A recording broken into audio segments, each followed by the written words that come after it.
Welcome back to this episode of Bitch is a Bad Word. If you're new here, hi, I'm Lindsay. I'm one mom with 4 kids and 0 fancy letters behind my name. I bring on all of the experts to help us unpack all of the DV and the toxic relationships as we figure this out together on this journey through and out of domestic abuse. Today, I am so incredibly honored to be joined by the CEO of the National Domestic Violence Hotline. Katie Ray Jones is joining us today. Welcome to the show. Thanks for having me. Excited. I am next level giddy to meet you, to share your story, and to amplify the hotline's purpose. Thank you. It's sadly a story that needs to be shared as often as possible. So like every great story, I always like to start at the beginning. How did you come into such an amazing organization? So I think the work of domestic violence found me. I was in my undergrad getting a degree in child and family development, and I was placed in an internship doing temporary restraining orders for victims and survivors of domestic violence. It was a short time, but I learned so much about individuals, their experiences, and some pretty intensive physical abuse. And then I thought I wanted to be a therapist, was getting a degree in counseling and psychology, and was placed in a domestic violence shelter to do counseling and therapy, not only for victims and survivors, their children, but also people who choose to cause harm.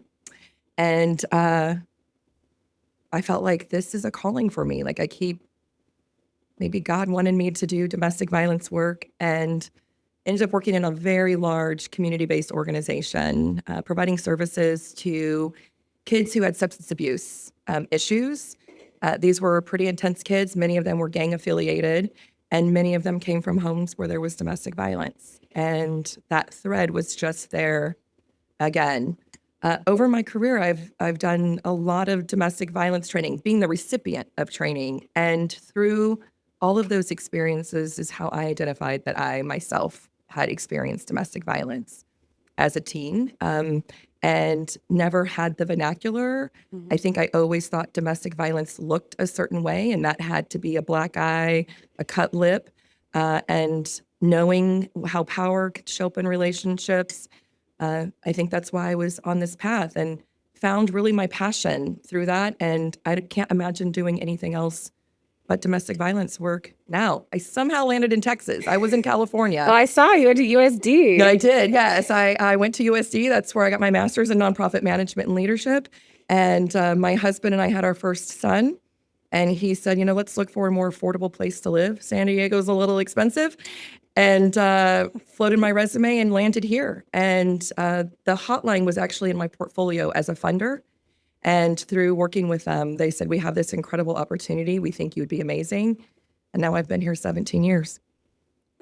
Welcome to the big state of Texas. I was going to say, go big, go home, go Texas. Yeah, everything is bigger in Texas, that's for sure. Yes. Yeah. So I really want to go back in time a little bit. When you talk about not understanding what DV looks like or abuse looks like, and you mentioned power, mm-hmm. and we're learning now coercive control. We're hearing these terms. And I always love to talk to our bestie gang in this way of you don't know what you don't know. Mm-hmm. And you oftentimes have no idea what you're experiencing, because I say you're not likely to sit down on a first date and someone punches you in the face and you're going to go back for a second. Mm-hmm. It is a slow burn. It's mm-hmm. insidious. Mm-hmm. So you're experiencing this as a teen, mm-hmm. and the visual that you gave me of like a black eye, cut lip, I always say it's like you think of like the little girl with the teddy bear that's like hanging on the ground, and the guy in the wife beater and a bottle of Budweiser. Yeah. And you're like, that's what domestic abuse looks like. Mm-hmm. But it's not.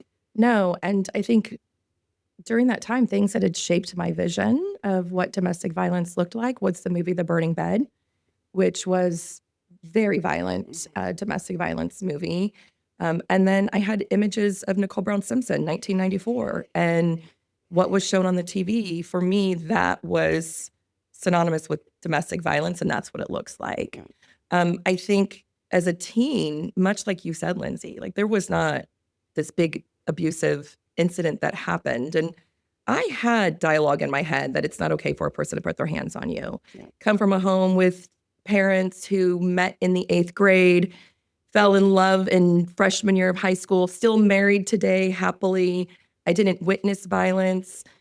We didn't talk about it in our home. Like, we didn't talk about it, but somewhere I knew it wasn't okay. But the imagery I had didn't correlate with what I was experiencing. And things that as a teenager, he would do. I mean, we fell in love and everything seemed great. And then a little chip here, a little dig about the way I looked, or a little bit like I wasn't worthy of him, or I couldn't do better than him. But then there'd be lots of flowers and gifts, and he would take me out on dates, and I would feel really special. So there wasn't always this showing up of harm.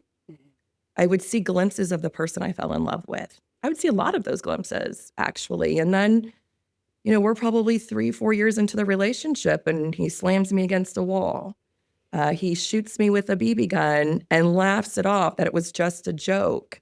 And, I'm lucky it shot me in the arm and not somewhere else. Right.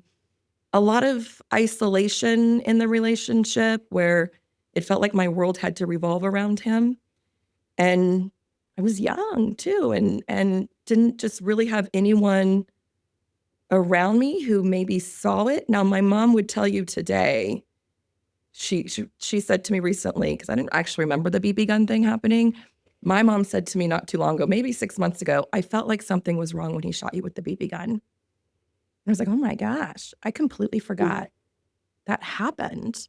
Right. Think about that though, like how our brains are literally like Protecting us. like it didn't happen, protecting them. Yes. Or like protecting your relationship, and like, well, we're always minimizing. It wasn't that bad. He didn't mean it. He had a bad day. 100%. I shouldn't have said what I said. I shouldn't have pushed him too hard. I got on his nerves. Like, I was nagging. Yeah. Reflecting back, I was not nagging. Like, but that was somehow, I was internalizing what was happening as something I was doing. And that's how so many of our calls start here at the National Domestic Violence Hotline. What do I need to do to make the abuse stop? Nothing, because it's not you. You are not the problem. The problem is the person who's making a choice to belittle you, to harm you, to not care for you the way someone who truly loves you is supposed to. Well, and as we know, it starts with that one little just push of your boundary. And that's what we're learning, right? It's like, let me say something and see how they respond. Like, I always tell the bestie gang, like, flex a boundary on a pathological person and see what they do. Because they're going to flip the fuck out. Yeah. And then that's when you should be like, later, I'm out. But we usually don't. And we're like, wait, we're shocked by their response. We're coming from this place of like, I don't want to lose the relationship. I'm in love with this person. Right. Whatever I have to do to get that back, that love, that one, you said I saw glimpses of him. What do I have to do to minimize myself, change myself so that he shows up again, which we know is like insane for the victim, right? It's exhausting. Yes. Yeah, it's really exhausting. So I want to talk about coercive control. I want to understand if this is my first day and I'm hearing this word and this term, what does it look like? So it can look a lot of ways. And I think that's what makes the issue of domestic violence so complex. And I'm always amazed how many times, like if I had $1 for every time someone said I would never let that happen to me, the hotline would be funded and we'd be operating at capacity. Like our fundraising jobs would be done. Because it is subtle oftentimes. So this could be the isolation strategy that they want you all to themselves, but it's pitched as love. So this can look like, don't go out with the girls tonight because I want to have you all to myself. And that might feel good when your partner's like, oh, we're going to do something special. And so maybe they begin to slowly pull you away from your support system, your family. Maybe that begins to look a little bit like, your mom doesn't really like me that much. So let's not go hang out at your house. And a little bit more distance from the family. This can look like, you're going to wear that out tonight. I don't want everyone to see how great you look. You should change. Again, right? Like, how is that pitched and positioned? It's all the ways in which someone is manipulating, you to maybe do something you didn't think you wanted to do or you weren't wanting to do, but positioned in a way that is much more couched in love or kindness. You get to another extreme where this maybe they're sabotaging your birth control, unbeknownst to you. And maybe it's not quite as subtle anymore. And there's some things that are a little, or not even a little bit, are much more in your face with a verbal manipulation. Gaslighting comes up in these spaces of making you think you're crazy. The different ways of which, getting back to this idea of domestic violence is rooted in power and control. Mhm. And it doesn't show up in other places of their life necessarily, except in their intimate relationship with the person they're dating. So oftentimes people will say, there's a great person. Everybody at work loves them. So like, that's the ultimate mind trip for you, right? Mhm. Like, so then I am the problem Right, because exactly. they don't have to behave this way and they don't behave this way out in the community with others. It's only with me. This is that place where the need to control someone is at play. And it shows up in many facets of life, from where you're going, who you're seeing, how you talk, how you dress, what you're doing for them, not doing for them, any way that they can make you feel you're the problem, you're not enough. And in those moments, which is really important to understand, and as I'm learning, is there's these like, they're not bad all the time. They're not mean all the time. Right. So it's a intermittent reinforcement, or when they have you on that pedestal and you're like, I'm the fucking queen, and it feels really good to feel this way. Yeah. They're very good at charming you. They're very good at, manipulating the people in the world around you. Yeah. But when you're in that silo, when you're isolated, you're really only seeing the world through their perspective, their lens, their story. Yeah. So you're like, okay, I guess you could like minimize things. You can justify it. You could like, well, maybe they had a bad, like it's their Bad job. day. Yeah. It's their boss. It's their dad. It's their friend. It's whatever. And they're just venting on me because, that's what we do. Yeah. And so all this is happening. And it's not happening, right? It's not every second. It's not every second. Tell me about that. Like, what's happening to the victim in that moment and during those times? So it's so interesting. When I first started working in the field of domestic violence 30 years ago, I know I don't look it. We used to actually train on what we called the cycle of abuse. Okay.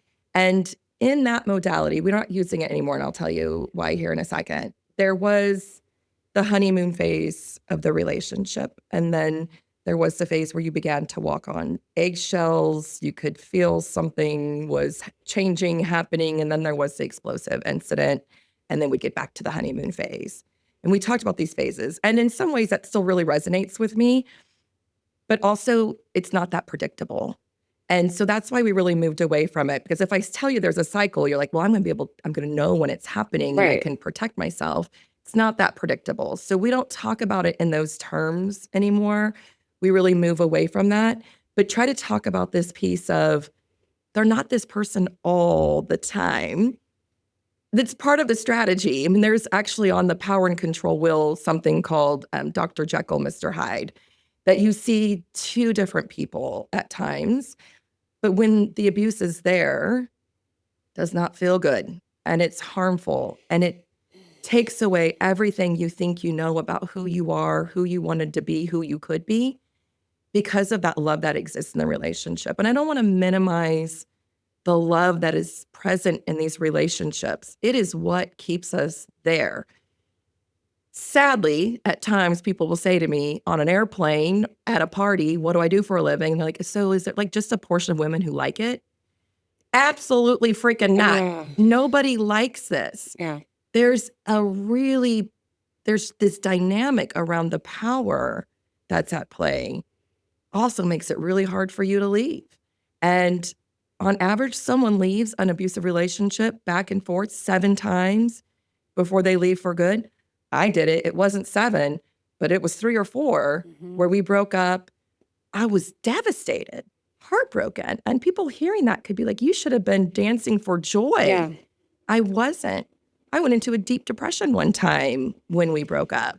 My parents were terrified because I wouldn't eat. Like, I was really heartbroken, but also didn't have verbiage to even articulate what I was experiencing, and certainly was working really hard to make it look like I had a perfect relationship. Right there. That's what it is. That's where the shame can take over. Like, I mean, personal experience, because you're like, you don't know him the way I know him, you know, and everyone's like, yeah, no, I know he's a fucking dick. What are you doing? And you're like, no. There's a part of him that you don't know. And you spend so much time trying to convince everybody around you who sees it. Yeah.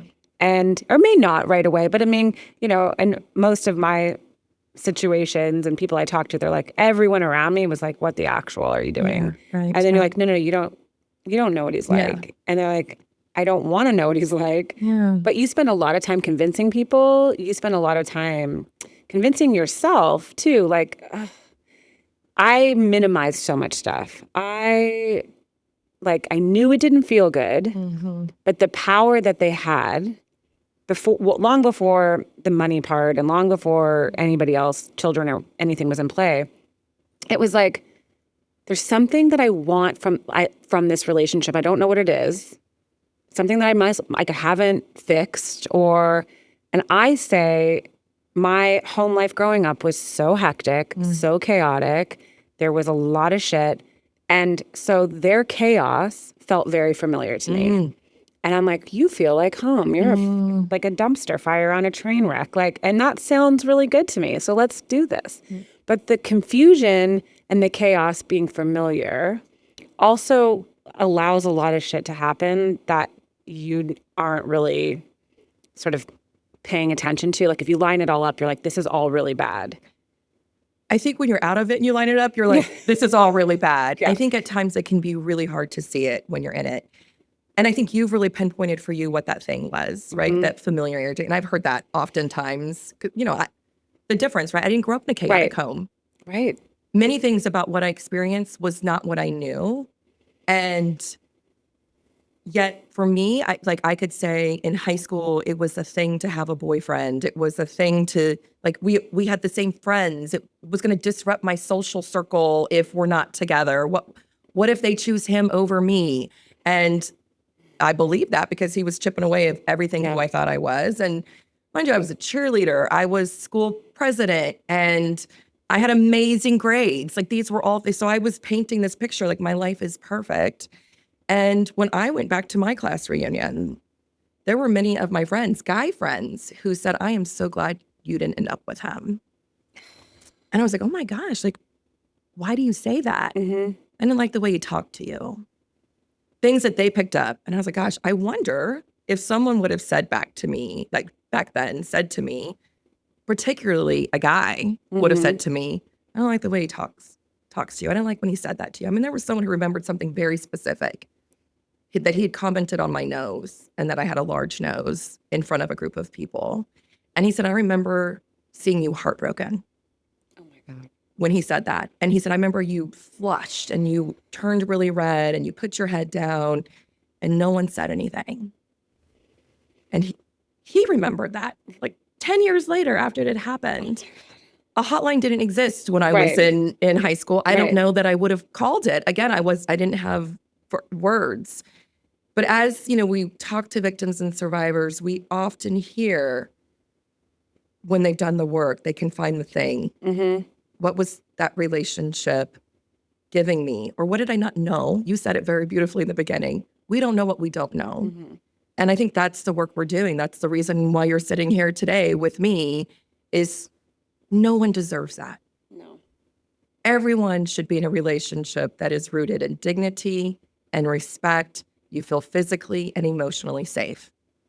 And if you can't say I've got that in my relationship, not that you should be arguing, because I'd also say if you're not having arguments, you're probably also not in a healthy relationship. Someone's not saying something, probably fearful of what the outcome could be.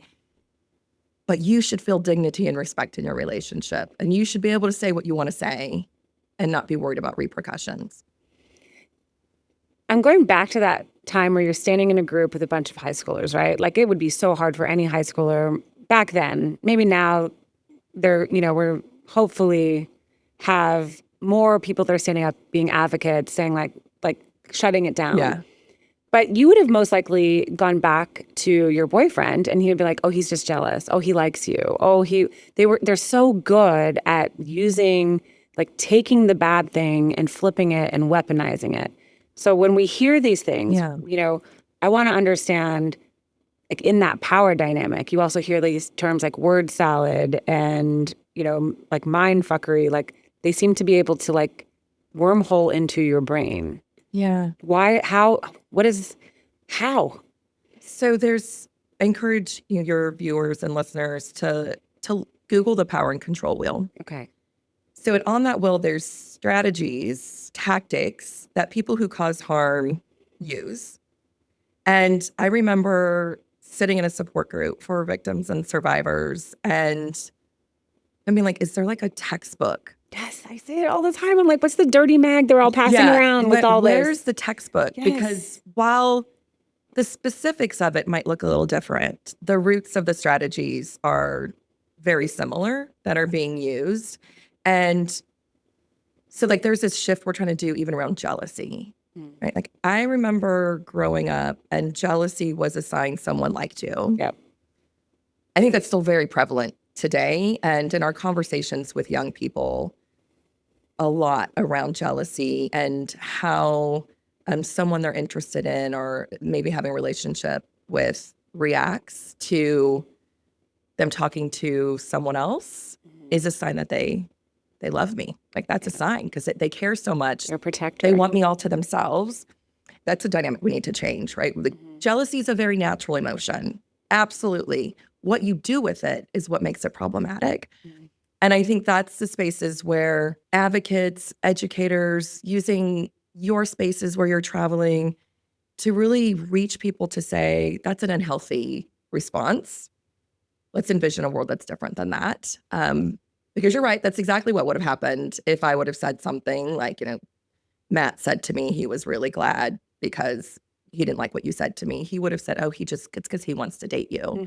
And I remember one time someone had called me in high school, a male had called me and was being very cryptic of who he was and was like, I want to date you. And it's like, well, I don't even know who you are. And I have a boyfriend. And to this day, I don't know if that was my boyfriend at the time messing with me, because when I told him about it, he said that could not have happened. And I don't believe you.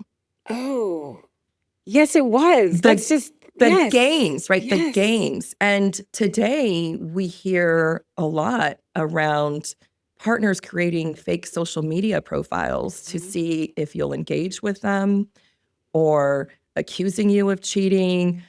Things that really, you talk about the mind games and this space where, for me, I felt like I always needed to make sure he was okay. And I needed to validate him all the time.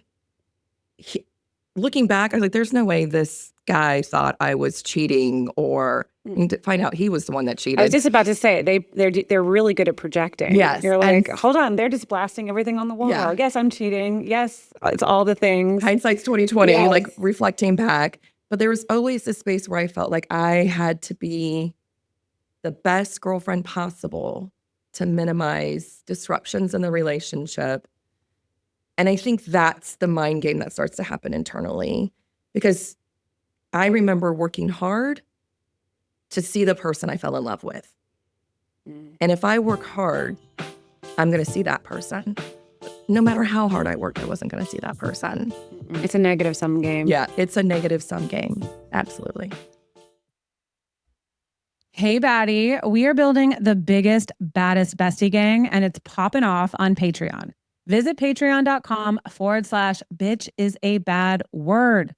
We have free tiers, paid tiers. We even shed some real tears. The paid for tiers get you ad-free listening, BTS, merch drops, merch discounts, all the things. But the free tier is absolute money too. We also have a private Discord server where you can feel safe to share your story and meet a new bestie, because we vet every single member. That's right. You need to show your ID to get up in this club. Visit patreon.com/bitch is a bad word. I can't wait to hang out with you there. So you, at the hotline, you have a teen advocacy program. Let's talk about that.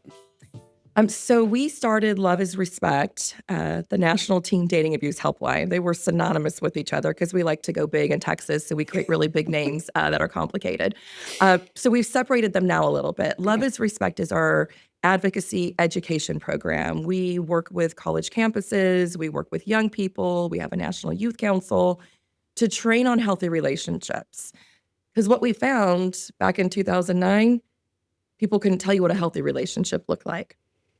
Could often describe an unhealthy, abusive relationship, but what does it mean to have equality in a relationship where I can have the dignity and respect? How do both partners need to show up?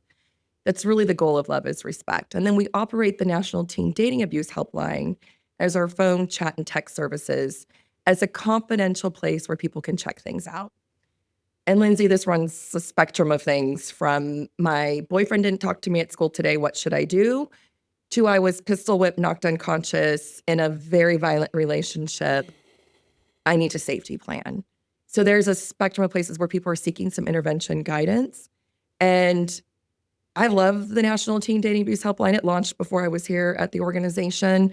But it was really created for that space that young people need a stranger that they can chat with, text with, and just gut check. Is this right? Is this wrong? Am I making something out of nothing? Usually you're not. But that's the beauty of the program and what we hope to do. I used to say I wanted to work myself out of a job. I'm clearly too old now at this point. That's not going to happen. But I'm hoping for my boys that there's a world that exists where they could say, my mom used to be at the National Domestic Violence Hotline. Can you believe like people used to kick the shit out of their partners or people used to belittle their partners? I hope there's a world that exists someday that we're not needing this conversation, but it's going to be rooted in conversations that this is what you really should have in a relationship. This is what healthy communication looks like. This is what equal decision making looks like. Let's boundaries, like we talked about, push the boundaries, see what you get back. That boundaries are respected. It's so important to be able to talk to young people about this. I love that you highlight that they need a stranger because even if you're not a teen and you're a grown-ass woman, the second you talk about it, you feel like you have to do something about it. Yeah. So we're oftentimes not telling anybody. So then it comes all the way to not only are you carrying this like shame and stigma that I can't believe I'm here. When you finally come to the realization that you're in an abusive relationship, that's a pivotal moment where you have to do something about it. No shame in staying. I say a million times to all the besties, like go back, come a million times. Only you know when it's time. Yep. We hope it's safe. We hope that you have a safety plan. But that time that you say, hi, my name is Lindsay and I'm in an abusive relationship, you have to act. And oftentimes when you go back, the shame is even greater because the people in your circle are like, what are you doing? Yeah. Wait, why are you there? Wait, no, you got to leave.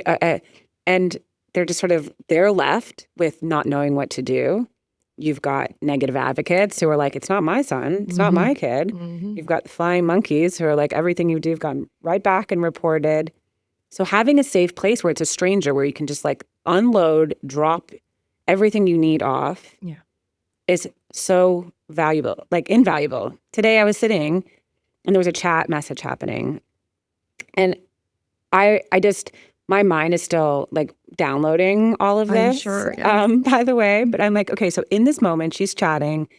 The advocate was saying that, just probably from all of her training realized that she was also checking out the resources. Maybe she was speaking to, also texting with the abusive partner or, and she wasn't quite sure what she was in. Right. But being able to be heard, seen, and then go into your life without having to explain it to somebody until you're ready to go is next level. Like, I love it.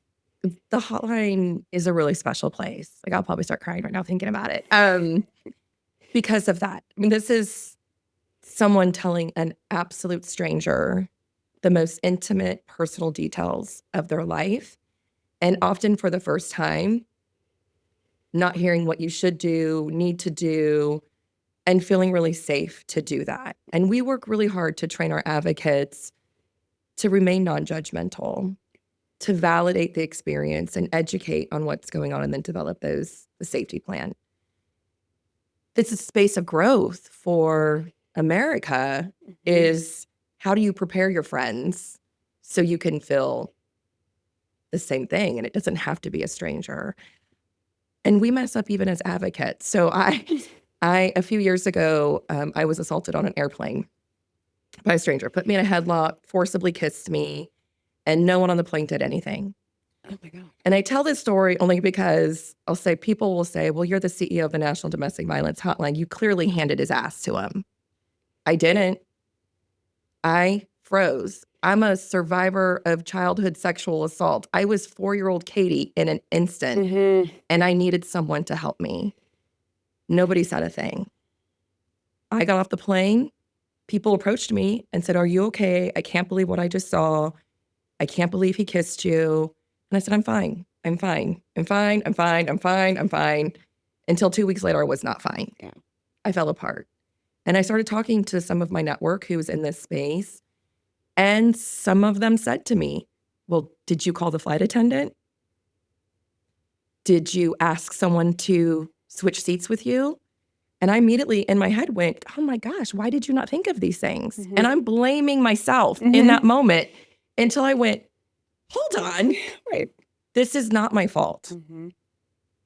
We need domestic violence, sexual harassment, the discourse in our country to have accountability. The onus is not on the person who's being harmed.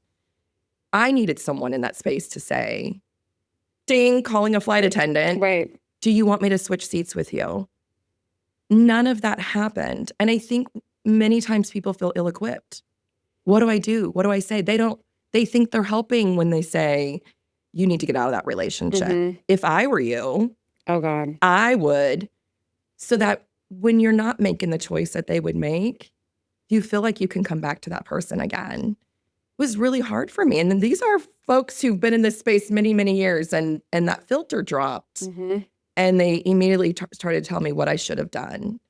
And that was a lot of therapy work for me to even get over. And Lindsay, in my head, I know what I would say to someone. Sure. But I wasn't telling myself that. No. And how could you? I mean, you're going back to, and we know I have a segment on the podcast called The F Word. And we talk about fight, flight, and freeze. And I didn't know there was a fourth F word, a fawn, and I'm like, I want to understand this, because just in that moment, you go back to, I'm a victim of rape. I was raped. My rape was not what I watched on an after school special. Right. At all. And I'm like, I said nothing. I did nothing. I walked him out, and he said, lock the door behind me so you're safe.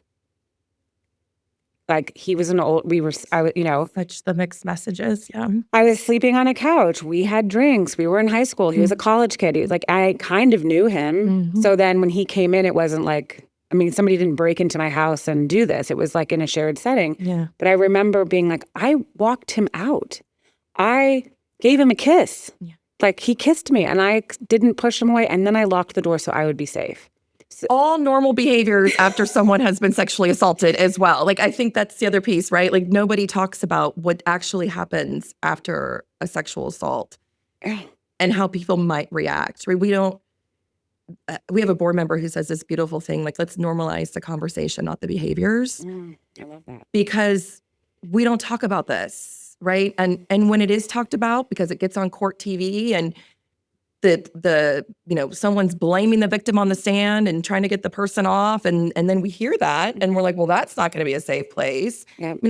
So many times when we see in the media high profile domestic violence incidents, people will be like, well, I think Chris Brown, Rihanna, we had calls coming in like, well, we don't know what she said in that car. I don't give a hoot what she said in that car. You don't come out looking like that. Like, that's not okay. Or, NFL players, and why does she recant? Well, what's the alternative of her going through the court system and the public is going to just rip her apart rip her family apart. There's not a lot of wins for victims and survivors when we're out telling our stories. There's a lot of judgment. A lot of self-doubt creeps back in. I didn't tell my story publicly until like 4 years ago. I know, here's Yeah. what, I'm like 4 years ago. And the only reason I started telling my story, and staff can attest to this, is because people were saying the hotline needs to be run by a survivor. I was like, that's interesting. People are assuming I'm not. Well, isn't that interesting? Right? Why are people assuming I'm not a survivor? Because I'm educated, I look a certain way, I move a certain way. When the imagery doesn't align, we have a hard time digesting that. Yes. That's the work we need to be doing, right? Like we need to be normalizing these conversations so that the parent doesn't say, my son's not capable of doing that. Opens a space like, is he? Yeah. I raised him better. And you might have raised him better. Doesn't mean he didn't make a choice to do something harmful. The message is antiquated. You know, we know this. It's like normalizing it, talking about it. We've talked about this, you know, even the beginning of my show, there was pushback on using the word bitch in the title. And I'm like, well, that's the problem, y'all. Yeah. If we can't say bitch in public, I've been called bitch in private. I've been called way worse. Yeah. I've been called all the alphabet. I have words I didn't even know existed that I have in my bitchinary. And I feel that your organization and the messaging that's happening and the way that I feel that you guys are pivoting and really seeing that we need to advocate while they're young as well, getting in there. So I love this team program. I love going on campuses. It's like, these flags that they're waving in your face are never turning green. If they're pink, if they're red, if they're busted up and like in their pocket for a while and they throw them back out, leave the first time. But that's not always easy, right? But understand what it is that they're doing. Right. Knowing that, again, it's not just a punch in the face. It's this slow burn. It happens over time. And you can be educated. Yeah. You can be the captain of your cheerleading squad. You can come from an amazing family. Yeah. And we're so afraid. Like, I'm thinking about you on that plane. We're so taught to, like, you know, don't get in their business. Not my business. Not my business. And you're like, oh, wait, that's whatever happens inside their marriage or whatever's happening inside their relationship. And then that's not okay either. You know, it's like we need to get, if we need to see it, we need to say something. Right. But it feels so dangerous, right? Yeah. How do we remove you can't remove the danger, but how do you stop it before the escalation? Or like, what's something that, you know, somebody who's like DV curious that's listening and says like, okay, well, I have this friend, Katie, and I think she's being abused. How can I help her? And I think that's you hit the nail on the head. People think it's not their business. And that happens behind closed doors. So if they want my help, they'll ask me for it. They won't. They will not ask you for your help. Oftentimes we hear friends, coworkers, someone in their life saw something change in them. And it wasn't the bruise. It wasn't something obvious. Maybe it was their mood. They stopped going to happy hours. They stopped socializing the same way. They started changing the way they dress, maybe. Your gut, you get the niggle that tells you something's off with Lindsay, which will tell me. Don't wait for them to tell you. Nothing can be kinder than going to someone you know and saying, I really care about you. Something seems to have changed. I'm here for you. You don't have to tell me what it is. Just know I'm here for you no matter what. The tricky part for friends and family is to remain in that non-judgmental space. So our second highest contact type here to the organization is friends and family. Okay. Frustrated. I don't know what to do. I'm ready to move to tough love. They're not taking anything I'm telling them to do, they're not doing. Well, we don't want you to tell them what to do because then you're just like their abusive partner. They need to know what their options are, what the risks and benefits of those options are. And you don't need to know that. You can get them connected to the hotline. That's the beauty of the hotline. Yes. Okay. But what we do want you to say is, I care for you. I'm here for you. How can I help you? What do you need? Most of the time, the first thing they're going to say is, I'm fine. I'm good. I'm good. You're going to keep circling back. because you're going to make it your business. This needs to be your business. Friends are there for each other through thick and thin. True friends. They don't engage in tough love because they love you. So whether that's you need a couch to sleep on, my house is yours, let's help find you a safe place to be. What's the code word that we can use if you need help? You know, there's lots of strategies we teach friends and family, victims and survivors themselves, how to reach out safely for help if you're in a high lethality situation. Ever since my plane incident, this has been my thing. Make this your business. Yeah. I needed someone to make this their business. There's like 88 other people on that plane that at least made it their business. Who could have made it their business. And a lot of people saw it and heard it of what happened. And that was something that could have probably been prevented, because the first thing Wes did, I remember his name because he was very friendly when I first sat down. The first thing he did was put his hand on my knee. And I recoiled and I cursed out loud when he did it. I said, "What the?" And people heard that. And I looked around and people made eye contact with me. And that's when I really needed help. I needed help then in that first reaction. I needed someone to call the flight attendant. I needed someone to switch places with me. I needed some type of intervention. And all I would be telling you right now, if that had happened, was how grateful I was. I wouldn't have been upset. You know, when I've talked to my friends now about my high school relationship, and some of them were like, "I'm really surprised. Like, I didn't know." And the ones I talked to who felt something, I was like, "I really wish you would have said something." And they felt it wasn't their business or their place to say it. So let's make this our business. Yes. I mean, because like, what's the worst thing that's going to happen, right? You're going to save a life. The person and the people that you pushed away while you were in this relationship, while they're putting you in that silo, they're waiting for you to call. They'll be right back, you know? And the ones who you lose, well, good riddance. Like, you needed to lose them anyway. The people that, you know, your life is going to change. Your relationships are going to change.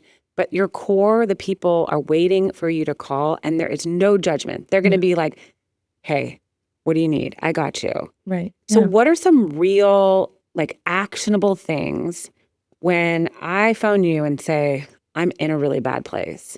I can't leave right now."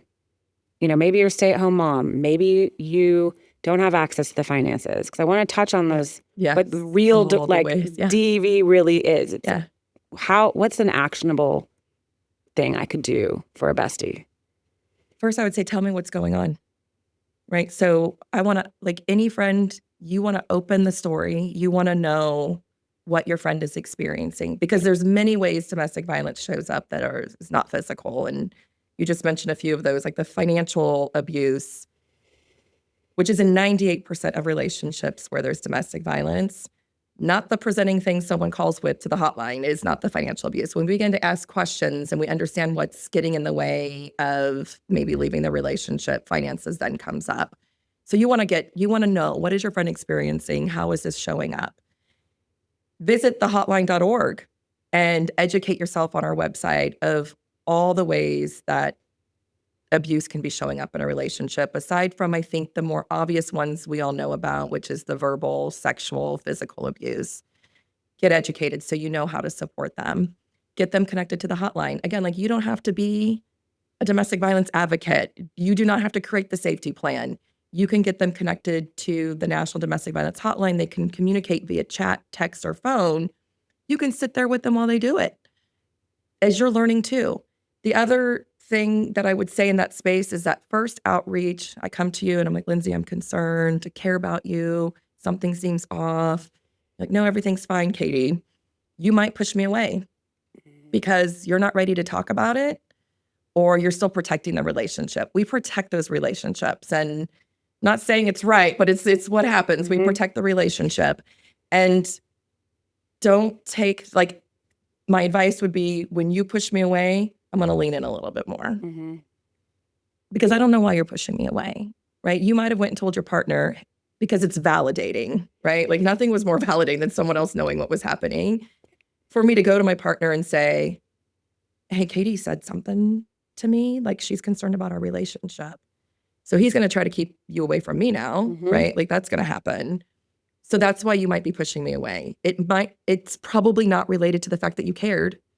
there's another dynamic going on that she or he is trying to protect of that relationship that you want to be mindful Like of. Katie's crazy. Katie's marriage is a mess. Yes. Don't worry. Okay. Yeah. Oh, yes. Or like, particularly because of the line I work with, like, she's super sensitive to domestic violence. Of course she's going to say that. She's extra. Yeah. So like those spaces of like, you don't know. So when your friend or coworker might initially give you a little bit of the cold shoulder, lean in a little bit more. Like, just, continue. I'm always going to be here for you. And then when you're struggling, right? Because I think the other piece of being someone who's supporting someone is how do you take care of yourself in that? Yeah. And you got to take care of yourself in that. And you got to know what boundaries you need to set up for yourself so you don't get frustrated, so that you don't become judgmental, that you don't want to give up on that person in your life. You call the hotline and get that support so we can keep your toolbox full of strategies and tools that you can use with the person you're concerned about. You guys offer, it's like wraparound services for everybody. And I was loving today as I was sitting, I got the great honor of being an advocate for the moment and just listening. And as an advocate, but then the conversations that we had afterwards, like, how are you? Let's take care of you. Let's take care of your heart. That is so important because that's a critical step that's often missed. You don't take care of yourself. If you're, often you're a parent, you're a mom, you're running your kids around. Now your whole life has been flipped upside down and sideways. And you're like, you've got to go and just get the day done, take care of everybody else. And we're often left completely depleted. And I was telling your amazing group of like, you can't fill from an empty cup. Right. So as we're trying to help, as we're trying to advocate, as we're trying to be a bestie, because you see it on their side and you want to be like, come here, just like get over here. What are you doing? Yeah. And that can be exhausting. And then you can also start to like the resentment may come in, or there's other moments where you're just like, I just give up, like whatever, they're not listening to me anyway. Right. So it's understanding that the person on the other side is hearing you and it's tracking. But like you said, they may not be ready. And if they go and they come back, what kind of support do you give them in that moment? Yeah. And I think it's helpful to talk about the complexities that exist in these relationships, because it's often not pick up your bags and go. No. Whether there's kids or not, whatever that might, it's usually not that easy and often needs to be planned. And the journey for that plan might be short. It might be a long one. You mentioned financial abuse, and you did a wonderful episode recently on financial abuse because it is highly prevalent and not so obvious as a form of abuse, particularly if you're married and finances are co-blended. You may not see it quite so clearly, but places where someone's credit could have been ruined by their partner intentionally as a strategy to keep them in that relationship. So they may not be able to even get an apartment on their own. Or they've never had any credit put in their name. That was... Yeah, exactly. Where you're like, wait, how am I a grown-ass person and I can't even get a bank account? Oh, because I don't have any credit. Right. Oh, wait, that's by design. It's right. There's a strategy behind it. And we've heard even where stimulus checks were stolen, and that was part of the person's plan. When I get that stimulus check, that's going to be what I use to go put that down payment down. It was intercepted. I didn't get it, and I'm back at square one.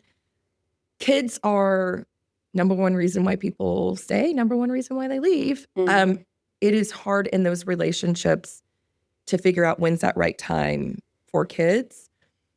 Because the kids on that power and control wheel I mentioned, kids are often being used in the relationship. So it's like survivors are making incredibly difficult decisions every single day for survival. You may not understand that decision, but you need to trust her decision.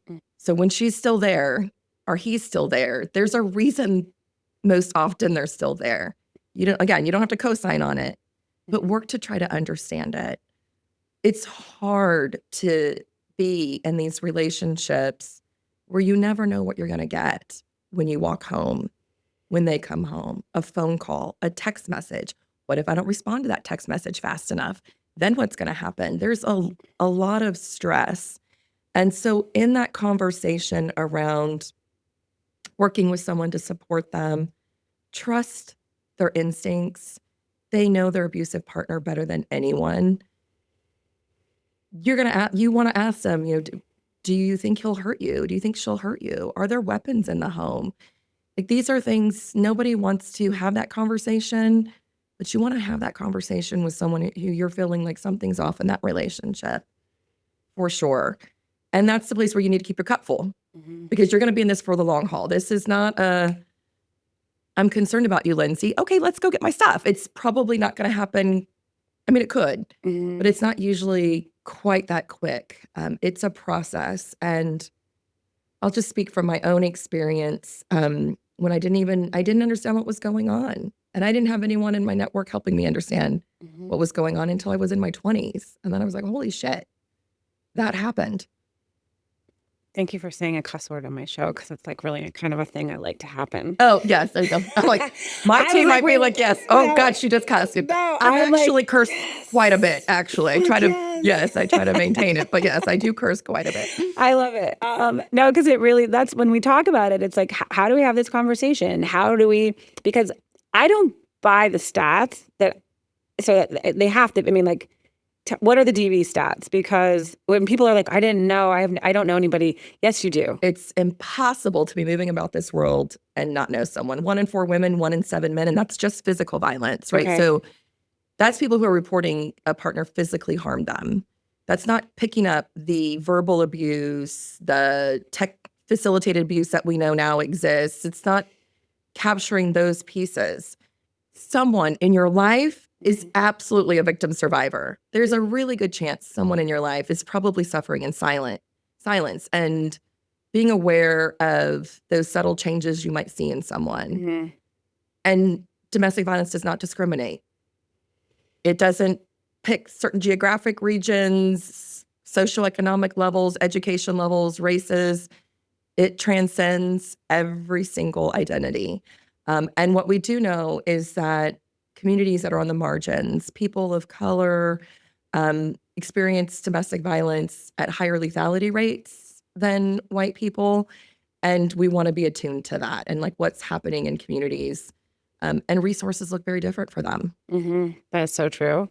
And we were talking about this earlier, just like, filing for a restraining order. And when people are just getting a restraining order, it is not that simple. Like, It's nothing in this space is really simple. And I love that you say it's not just a matter of necessarily like grabbing your bag and going. I mean, hopefully you can have a go bag that you can like dip when they're not home or whatever. But usually, myself included, your exit story is pretty hectic. Yes. And it's like very dangerous. And it's not easy to just get a restraining order. And what does that even look like? And so if you have any sort of challenge or barrier to resources, like your exit strategy, that may be why you go back, or I'll say this.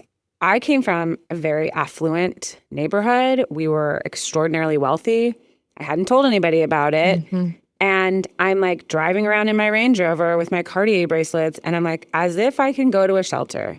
And I say this all the time to not sound like I'm better than the shelter.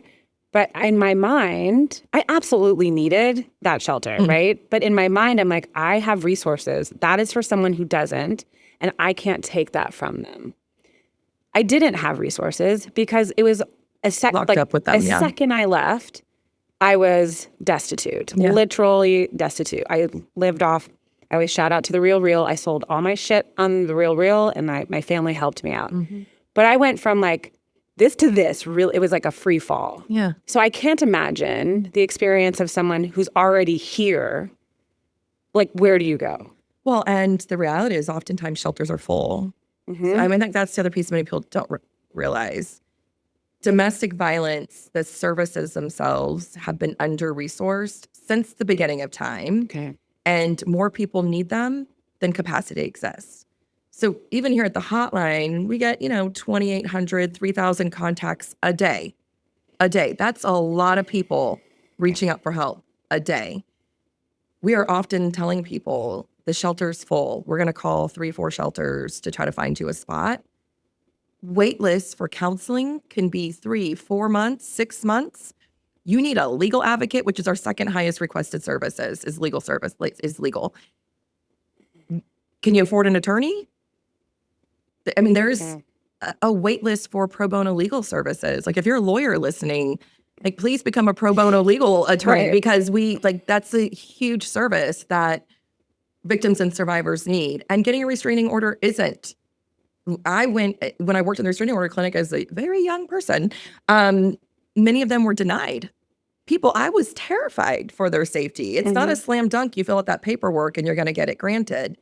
And sometimes for some people who are abusive, that actually pushes them to more aggression and higher lethality when you do get it. So that's the space on a hotline where we work out, like with the person on the line. Let's talk about if you get a restraining order, is that going to be safe for you to do so? Or do you think that's the thing that's going to push them over the edge? Calling 911, it's not guaranteed that they're going to take the person to jail and you're going to have them out of your life. So let's walk through, if the police come and your partner's not taken, then what? Because sometimes the repercussions are going to be high. Like there's a high risk of a high lethality repercussion. So we're going to run through all of that on the line. Like what are the risks here? Because not everything that I think many people think, well, why don't they just call the police? It's not guaranteed they're going to get taken away to jail. That's their exit. It's not guaranteed there's going to be a shelter. It does need to be planned, and we need to be thoughtful with the individual who's experiencing the harm. What is your plan going to look like? And it needs to be individualized because, like, what was your option will look very different than my options. Right. And being able to really think that through with someone who is trained as an advocate is really helpful. So it's really important for anybody listening that tech abuse is real, right? So I want to talk about tech abuse, and I want to also just give from your point of view, like saying it, like your phone is absolutely being tracked. You might have a tracker on your car. What are all the ways in which you can experience this tech abuse? So anything in your life you're thinking from a technology perspective makes my life easier, flip that in your head and think about how that might be used to track where I'm at, to know what I'm doing. Because almost everything we use that's technology, we've heard a story of how it was used to coerce, manipulate, isolate. So yes, your phone could be monitored. People can put software on your phone to see what apps you're looking at. They'll go through apps. And there was a really great effort to have some apps that were masked as other apps so that victims could then click a certain part of the app and then get to services. Oh, okay. But then so much media was done around those apps. Abusive partners knew, well, that app is actually a domestic violence help-seeking tool. So now I'm looking for that app. So like some of the strategies, like we're always like, as advocates, how do we get in front of this? Like, yeah. Because everything we think that we're creating to be used for good, somehow someone uses for evilness. But even your home security system, if you have one, cameras in your home, is your partner using that to watch you when they're not there, to see what you're doing, if you're getting help or seeking, doing something in the home? We've had people be locked inside their houses because the partner could control the security system off their phone and would know if they left and be notified. Smart technology on cars can be used to track where you're going. We've had people whose partners were turning the car on or off. They couldn't use the car if their partner had the app on their phone. AirTags, Apple, I think, responded very well after they found out AirTags were being used to stalk people. And now they've done a lot of advocacy and education around this. Like, I think now something can even come up on your phone if it tells you an AirTag's in your vicinity that may not be known to you, so you can activate it or deactivate it. But there's lots of things that, abusive partners will use to ensure you're not trying to get out of this relationship and that they're going to be surprised. It's a scary time we live in, Lindsay, on like how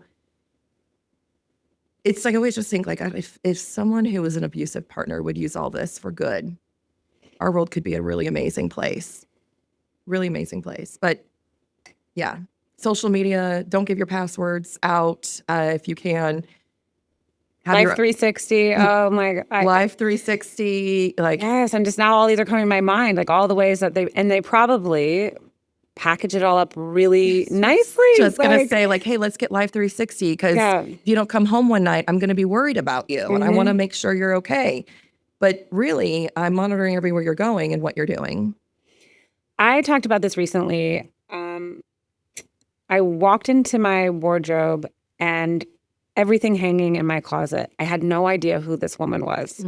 And what I started to realize as I was like ripping everything and everything just needs to go away and be donated was my autonomy, who I was, the cool rad chick that I know that I am, that they loved, by the way, at the beginning, over time was slowly stripped away. But in this, like, so I want to talk about that autonomy, that also giving up your financial power, giving up, your phone password, giving up all these things, giving up all the way down to like, I don't like it when you wear that. Your legs are too long. My legs are fucking long. Yeah. But like, Thank you. If you're with somebody who's like, you look so amazing, like I want to talk about that again, going back, it always comes down to this slow burn. It's never right in your face. And what we can do as we're hearing these things, oh, I want something to track with somebody. What is that losing your autonomy? What does it look like?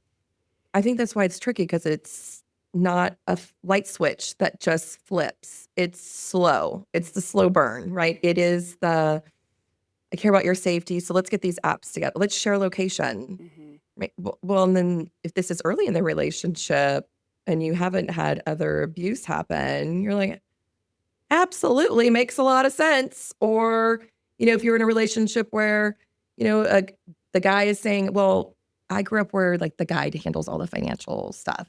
Been really intrigued by the social media skit that people do, and they're like, the woman's at dinner with her husband and she's like, honey, I can't pay the mortgage. Oh, right. I can't pay the mortgage. And like the husband's like, aghast. Yeah. From my lens, I'm like, these are probably relationships where the husband's 100% making all the financial decisions. Or there's a good video right now going around about the financial advisors who are like, do you know how many times we received the phone call from the wife who says, my husband died. I don't know any of our finances. I don't know how to access them. And they're like, please, like financial advisors saying you should know all this information because of this worst case scenario, your partner doesn't come home. Like those are ways like we're trying to shift this dynamic of what happened in the 50s does not necessarily apply today. And you want to, I don't want to say use the word should, but you want to know your finances. You want to know what's in your bank account. You want to have access to the bank account. This is that equality in relationships. You should be equally making financial decisions together and being able to feel like if you needed to, you could access what you needed to in a bad situation, whether that's your partner doesn't come home or today's the day I need to leave. What does it look like? And that's part of planning also. Right. Like we talk about on the lines, to do a credit report, because your partner could have taken credit out in your name that you don't know about. If they know your social security number, like all your personal identifying information, they can do that very easily. They could have run a bunch of debt up in your name and you don't know. So you want to know what debt's in your name. You also want to know what debt you have together. We'll talk about even like if you can secretly open a bank account and start just putting a little money in there as a way to gain independence and just know you have something. Even if you're not going to use it today, it is comforting to know you've got money you can tap into if needed. But it's not a light switch. So you want to kind of assess your relationship of where do I have an independence and autonomy? What do I need to run through my partner? That's not a respectful run through. Like, I think this is where people get caught up too, right? Like, we were having this conversation in the office a couple of weeks ago, and we were like, oh, we're going to go out for happy hour. And one of our colleagues texted her husband and was like, is it okay if I go to happy hour? And he said, well, I'm not your dad. And which was lovely, right? Like, go do what you want. But at the same time, you respect each other's roles in the house in a way to be like, right, but if I'm going, that means you're going to have 4 kids with you. Right. And I'm respecting your workload, your mental load, and that's equality in the relationship, right? Like, so that's what I think you want to assess. Is this reciprocated? I love that because I love to have this thought process. I love that you said this isn't the 50s. I was told, believed, ate it up, wore it as a proud badge of honor that I was a kept woman. And there would even be conversations like, look at your dumb friends with their dumb jobs, paying their dumb bills. You don't have to worry about that. Don't even. And I felt very cared for. I felt very, here's my Prince Charming riding in on his horse, taking care of everything. And we're like, no. We're going to take care of our damn selves. But also, you can be a kept woman, but you need to have an open dialogue. So if the second, that goes back to that boundary, you say to your partner, I'd like to know what our finances look like. I'd like to know what the passwords are. And they are offended, red flag. Absolutely. They are. So it's all of this, like, in these healthy dynamics, which are not the calls you're getting on the hotline. It's not the women and men listening to this show. That's that little nuance that I love that you're saying, because in a healthy relationship, and when you have friends that have healthy relationships, they're looking at you like, wait, what do you mean you don't? What? Yeah. You don't have a bank account in your name? You don't have a credit card in your name? You don't? Or they take a car. Oh, we only need one car now. Right. Or let me drive you everywhere. Or all these things that sort of seem like grand gestures of like taking care of you. You have to be able to kind of check just a little bit. Is it reciprocated? Is it reciprocated? I love that. Like, because that's the balance of the scales, right? What's expected of me is that expected of your partner.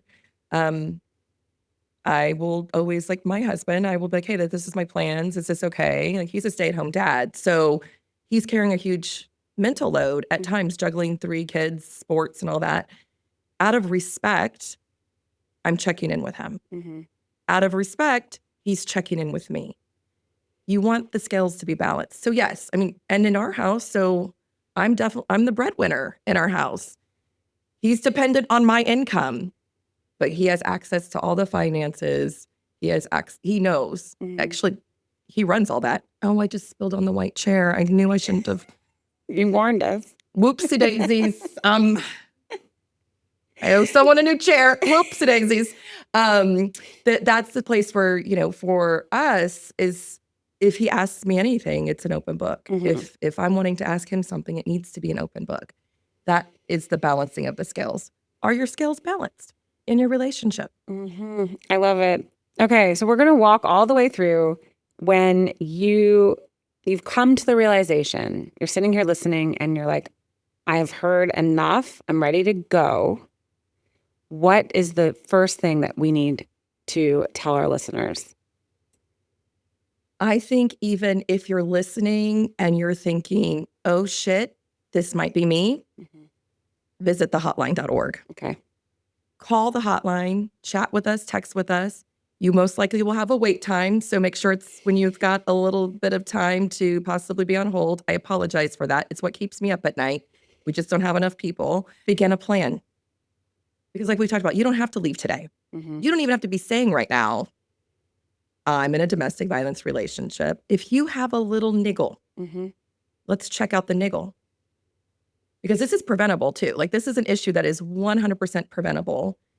We just haven't been given the tools to navigate it. We don't have enough knowledge of what a red flag is, or what might not be right, or he's telling me this. But when things aren't tracking, I love this like niggle thing, because I always talk about the butterflies, and I'm kind of going back for a second to talk about those, because it is preventable when we start paying attention. It is preventable when we stop living in Disney culture. No offense. Like, when we start like realizing, like, hold on a minute, we've kind of been fed this like narrative that we need saving, that we need, but the first time someone throws a flag, the game is over. And I really want to stress upon this. Those butterflies are usually guaranteed to be your vibes are not vibing. And your body is telling you to run like hell. They're like, there's something scary. This feels dangerous. Yeah. And I often say, I'm in a very healthy relationship right now. It felt boring as fuck at the beginning. I was like, wait. And then I was even trying to like kind of instigate. This is such a normal thing too. Like, this is very common. Yes, this is very common. What? And like, and I'd say, do you care if I go out with the girls? He's like, yeah, have a great time. Do you want me to, like, whatever. Do you not love me? Like, you don't want to be with me? Yes. Wait, are you going to be... Are you going to be mad when I get home? Are you going to not talk to me for 2 days? Am I going to be picking up the eggshells from the bottom of my feet for the next week because I've pissed you off? I got home late or whatever. I was so bored. Yeah. And I'm like, I mean, sex was great. All these other things were great. But I'm like, but I'm not feeling that thing, that whatever the word you use, the niggle. And I'm like, I want to really highlight that. We are so attuned. And if we start paying attention and if we really start understanding and like kind of doing a little bit more research than falling right in head over heels, if someone is wanting to move in with you in 8 days and you're the love of their life and they've never met anybody like sorry, nobody's that damn special. Yeah. They are about to fuck your life up.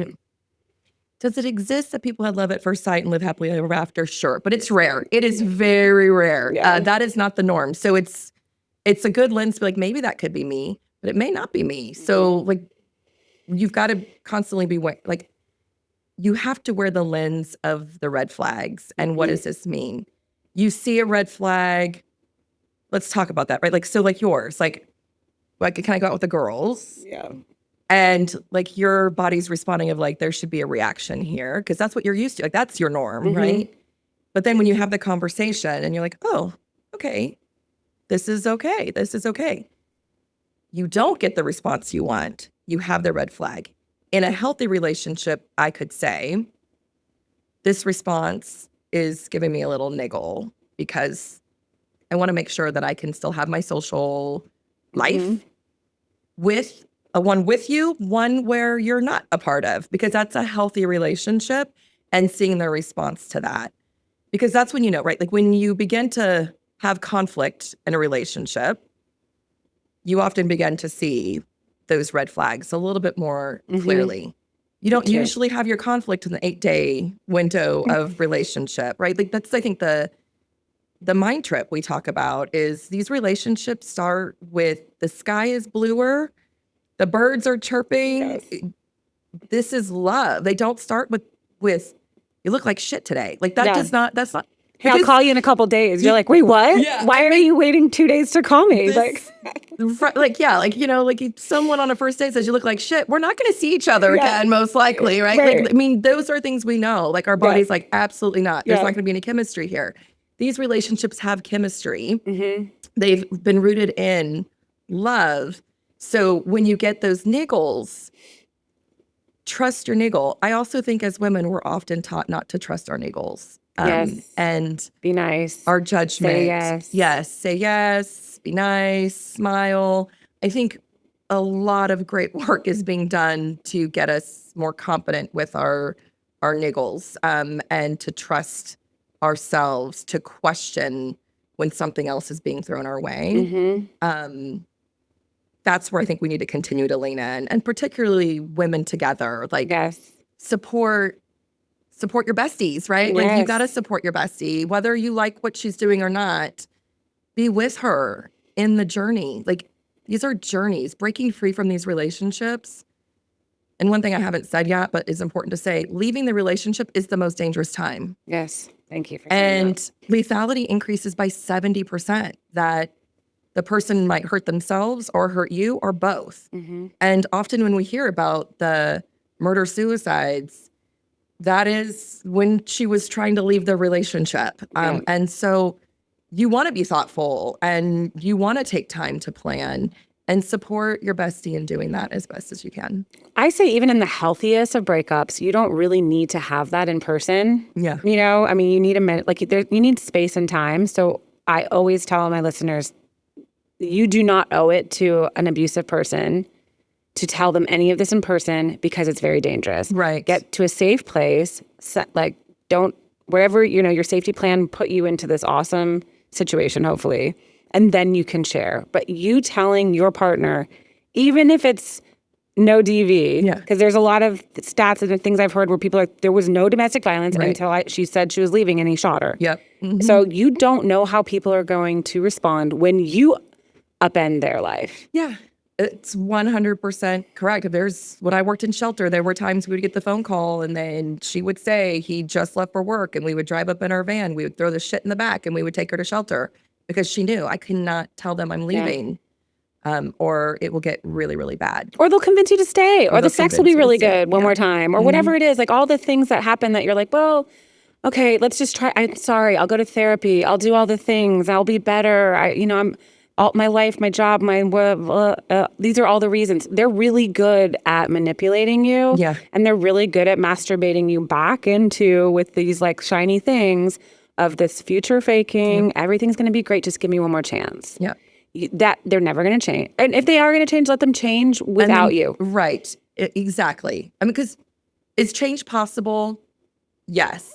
In this issue, it's really freaking hard. Yeah, thank you It for is saying that. really freaking hard. I don't want to, like, in my mind, when I've thought about this, I was like, gosh, I say I'm going to give up wine all the time. Have I given up wine? No. Right. Imagine me trying to change on my own behaviors that are instilled in me that have worked for me for a very long time without significant help.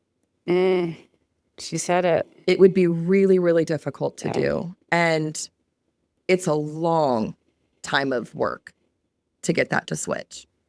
And, there's a Ray Rice, I think, is a great example of, I was just at a panel with him, and Ray Rice is the NFL player who punched his then fiance in the elevator, knocked her out. And it's a milestone in this organization only because that's how our partnership with the NFL came to be. They showed up beautifully and said, what do you need? And they helped us hire 70 staff, showed up beautifully. But what Ray will say is he had a massive therapeutic team. Art therapy, psychotherapy, cognitive behavior therapy. He had a therapeutic team. He had a massive support system who was holding him accountable, and it took a lot of time before he could even begin to understand what was programmed inside of him that made him an abusive person. And that's a person up here with a shitload of resources. 100%. And he would say that. He said, not everybody had access to the resources I did. The support system who wanted to walk with me and stuck with me through this, who challenged him. He had a massive amount of resources. Most people don't have that. So when someone tells you they're going to change, I think you said it beautifully, change can happen without you guys being in the relationship together. Mm-hmm. Let them show back up. Let them show Most back likely, you will have done so much healing. And that's the thing I say all the time. So your safety's first. Healing comes second to your safety. Mm-hmm. So and don't try to be doing all these things, right? And healing isn't linear. We're learning all of these things. Like when you're like, well, I'm still a fucking hot mess and I'm out of the relationship. Like you're going to go back in your mind to really dark places. You're going to need a lot of help. It's a constant journey of evolving and growth, and you don't need to do it with that person. And most likely when you've done a little bit of your healing, you're not going to vibe anymore. You're not going to match. You're going to see them. The mask has slipped.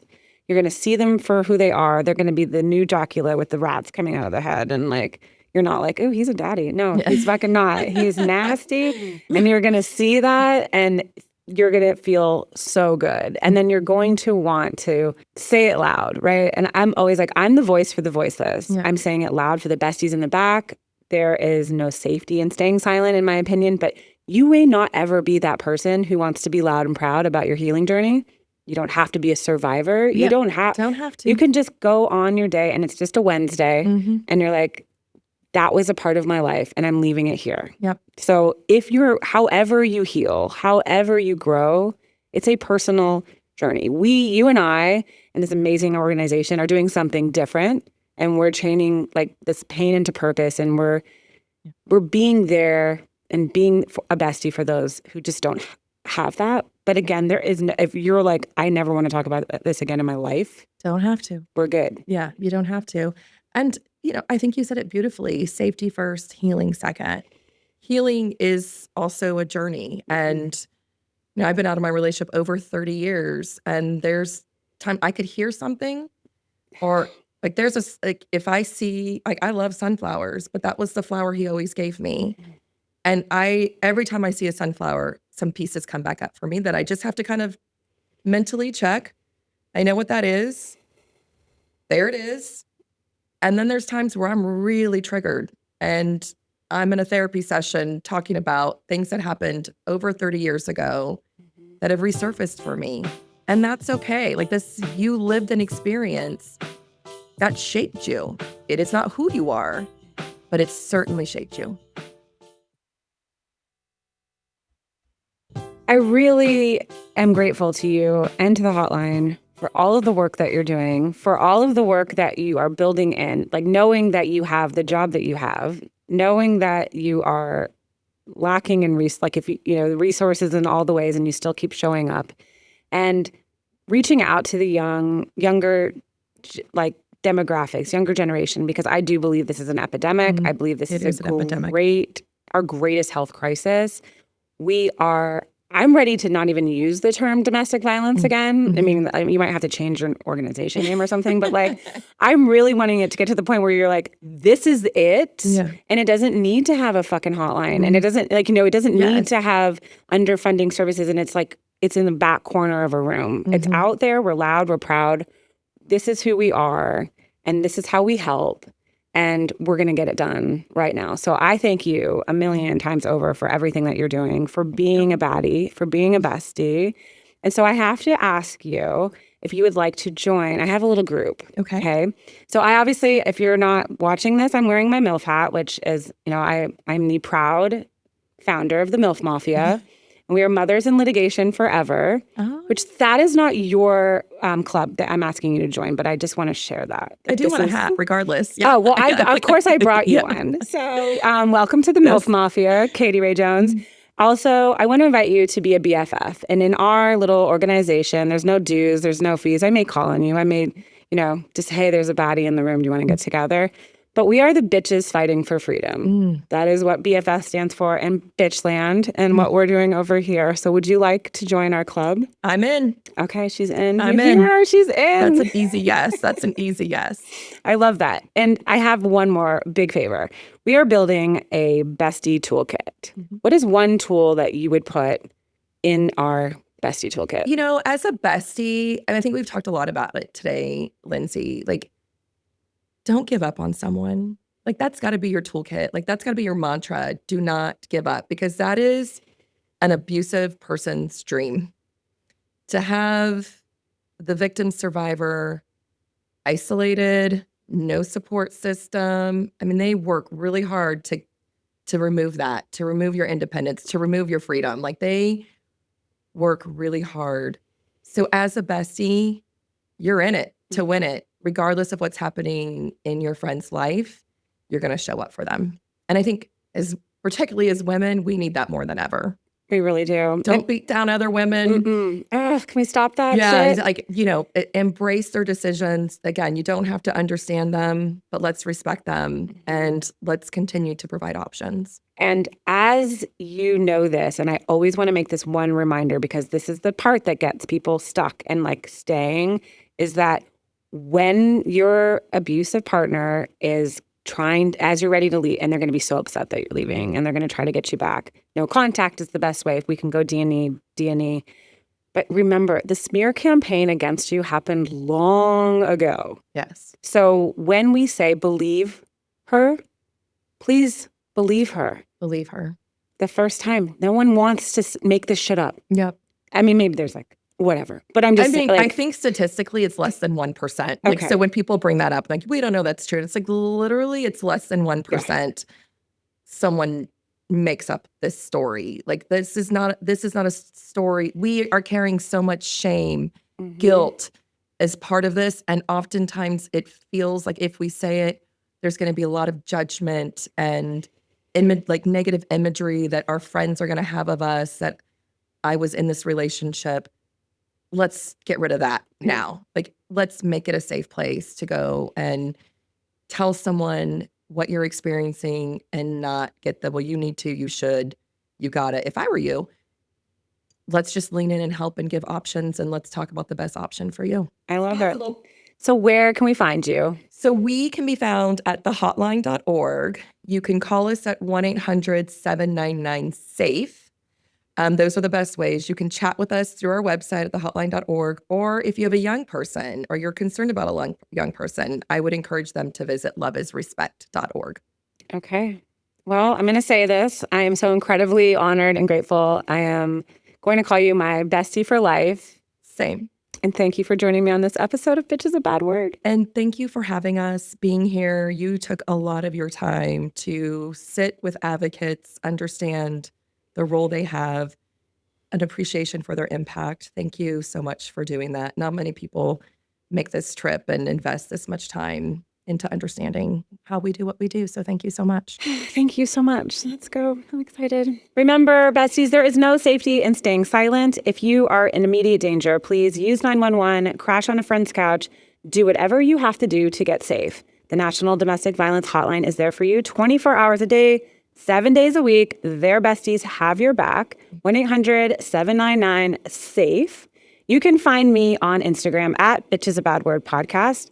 Send me all of your texties from your exties. I'll read them aloud anonymously on our show. You can send them to my DMs. My phone number is 1-800-331-BITCHES. You can find us on TikTok and YouTube at bitchesabadword. And I will see you next Tuesday. Bye, besties.